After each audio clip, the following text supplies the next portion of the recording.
So if this had been, and I don't know that you can answer this, but if this had been just an ordinary citizen who was legally allowed to carry a firearm, maybe he's a security guard at the Jefferson and this happened there, would that determination be different? I mean, would that be a case of self-defense? But because this was a sworn police officer in his police officer duties, it's different. I don't think the ultimate analysis would be any different.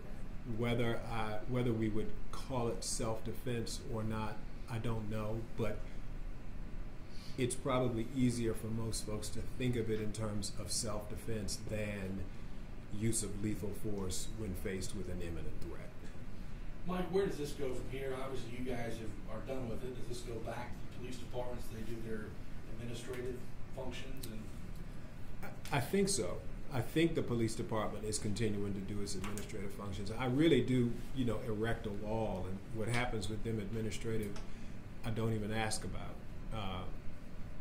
You have to ask them. But as far as we're concerned, our role in this is done. And not to sound so blunt, but are any, talking about other investigations, could any other charges be filed, whether it be obstruction of justice, hiding evidence or something of that nature? We talked about that. They could not be filed in Richmond because none of the behavior that you're describing occurred in Richmond, unless there's something. No, it would be in Rico or Elsewhere. Or elsewhere. And that's not to say that there should be. That would be up to them. Have you spoken with Henrico's prosecutor? I haven't spoken with anybody outside the city about this. Have you said which family member removed the pillow? No, ma'am. I didn't, and I don't think I should.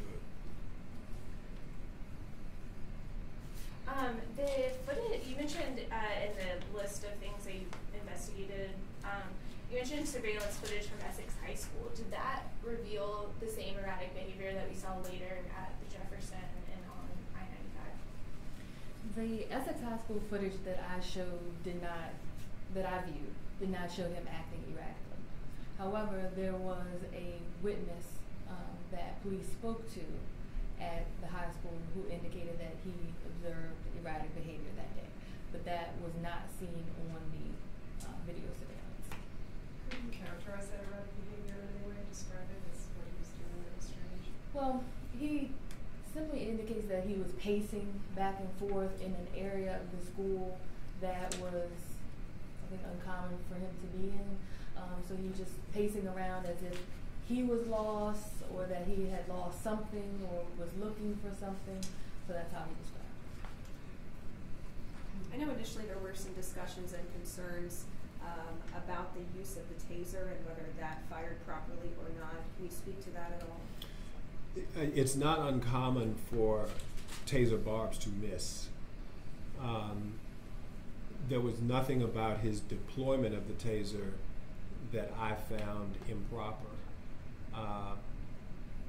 And I don't think he resorted to it prematurely. I don't think most folks appreciate that a taser is actually regarded as, it is not as lethal as a firearm, but it is regarded as lethal force, because we know from other cases that taser applications can result in death.